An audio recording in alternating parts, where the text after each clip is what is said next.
Magandang araw mga ka-aerial defense, may ibabahagi na naman ako sa inyo.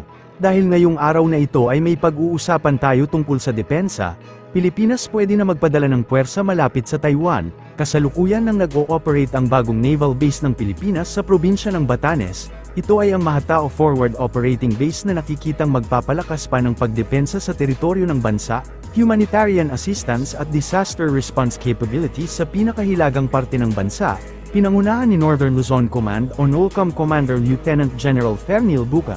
Ang inauguration ng bagong naval base, ayon naman kay NOLCOM Public Information Office Chief Lieutenant Colonel Mario Bautista Jr., nakabase ang naval base sa coastal town ng Mahatao, na mag-host sa Navy at Marine units sa ilalim ng Northern Luzon Naval Command at Marine Battalion Landing Team 10, na atasan ng naturang units na protektahan ang Batanes Strait, bantayan ang maritime activities at suportahan ang interagency operations. Inihayag din ng NOLCOM official na may strategic value ang Batanes bilang pinakamalapit na probinsya ng bansa sa Taiwan at nagsisilbi ding gateway pareho sa West Philippine Sea at Philippine Sea, kaya't magpapalakas pa aniya ang Mahatao Naval Base sa kakayahan ng ating bansa na protektahan ang soberanya, palawigin pa ang maritime domain awareness at mabilis na makatugon sa emergencies sa northern frontier.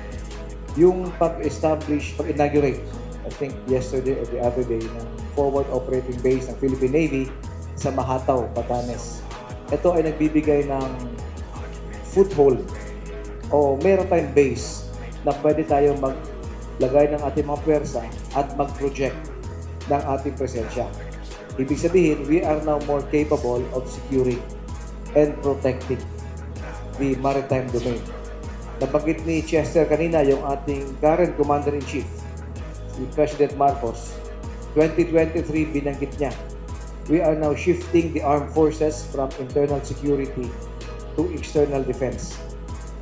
Siya pa lamang, Butch and Ariel, ang unang Commander-in-Chief, nagbigay ng isang policy statement for the AFP to shift from ISO, Internal Security Operations, to external defense. Maraming nag-attempt ng dati, but walang policy pronouncement. And because of that, from that statement ng ating Presidente, binanggit ng ating SLD, we will be implementing a comprehensive archipelagic defense concept or strategy. We will secure and protect all the way up to the exclusive economic zone. Ibig sabihin, yung ating pwersa kailangan mas malawak ang kanyang coverage. Bakit? Nakatie up sa kinabukasan ng ating bansa yung ating maritime entitlements. Yung forward operating base sa Mahatao, Batanes will allow us that capability to be able to secure and protect what is ours sa maritime domain further than what we have right now. Considering po yung proximity sa Taiwan at sa China ng northern part ng Luzon, ito po ba'y masasabi nating napakahalaga na sangkap sa ating archipelagic defense concept? Yung sa Mahatao. Yung pong northern part. Yes. Actually, for a long time, yung AFP ninyo has been focused on the internal picture, security picture. CPP, NPA, MILF, MNLF, terrorism. Nung binanggit ng ating Presidente, we are now looking outward. Napapansin naman natin ngayon, mas nabibigyan ng halaga yung ating mga outlying islands. Sa southern border natin, Pulo Basilan, Tawi-Tawi, Kalayaan Island Group sa western part. Sa northern part, we have Batanes, Kabuyan Group of Islands. Itong mga isla nito, mahalaga ito sa overall defense ng ating bansa. To include even the eastern seaboard, na andun naman yung Philippine Rice o kung tawagin Benham Rice. That has a lot of potential for the future, kaya kasama yan sa pinakatrolyahan natin. But itong northern islands na binanggit mo, Ariel, malapit lang. The closest of the northern island is less than 100 nautical miles to Taiwan, to the southernmost island. And binanggit ng ating Presidente na whatever happens in Taiwan, we will feel the impact of that. Bakit? We have almost 200,000 Filipinos doon. And the AFP is now prepared to conduct non-combatant evacuation operations. Kasama sa mandato natin yan to look after the welfare of the Filipino. And yung ating posyo sa Northern Islands will help us to do that. May contingency plan ang Pilipinas kung sakaling lumagpas ang China sa red line, gaya ng paghila sa permanenteng outpost ng bansa, ang BRP Sierra Madre, sa Ayungin Shoal sa West Philippine Sea.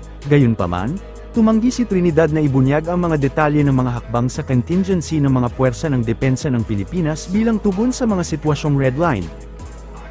may red lines na dineclare ang government. Number 2, yung ating contingency plans for that red line ay naka-establish na.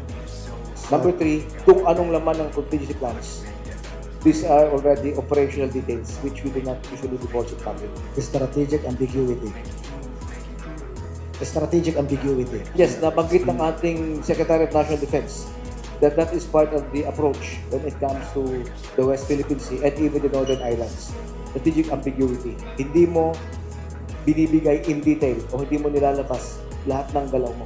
Noong unang bahagi ng linggong ito, inihayag ng Philippine Navy na ang People's Liberation Army Navy ng China ay nag-deploy ng isang tugboat malapit sa BRP Sierra Madre, ngunit sinabi na hindi ito dahilan para maalarma. Sa forum, sinabi ng tagapagsalita ng Navy na ang tugboat ng PLA Navy ay hindi na binabantayan malapit sa BRP Sierra Madre.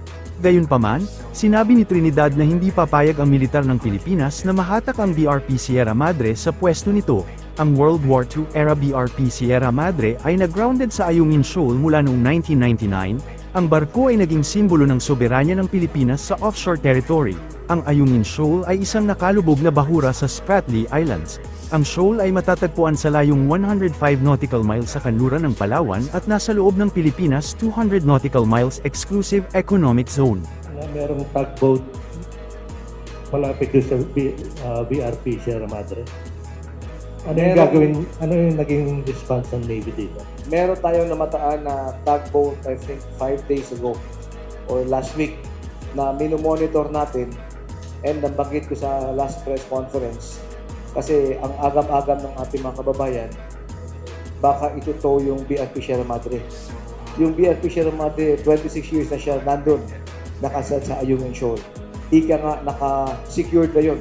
Kumbaga yung corals, yung ano, tinubuan na. Oo, nag-fuse na yan, kumbaga, matibay na yan. It will take more than one tugboat. Hindi basta-basta mahila yun. At hindi tayo papayag na hihinain yun. Kaya ang assessment natin, ang tugboat na yan, para sa kanila, kung sakali may masadsad na barko sila sa Ayungin Shoal, sapagkat maraming mababaw doon, yun ay pang-rescue ng kanilang mga kanila. Para sa mas madaming update tungkol sa ating depensa, paki-follow at like muna ng aming page na nasa description na ang link. Huwag mo na rin kalimutan mag-like, share and subscribe. Pindutin mo na rin ang bell para updated kayo sa aking mga bagong video. Maraming salamat po.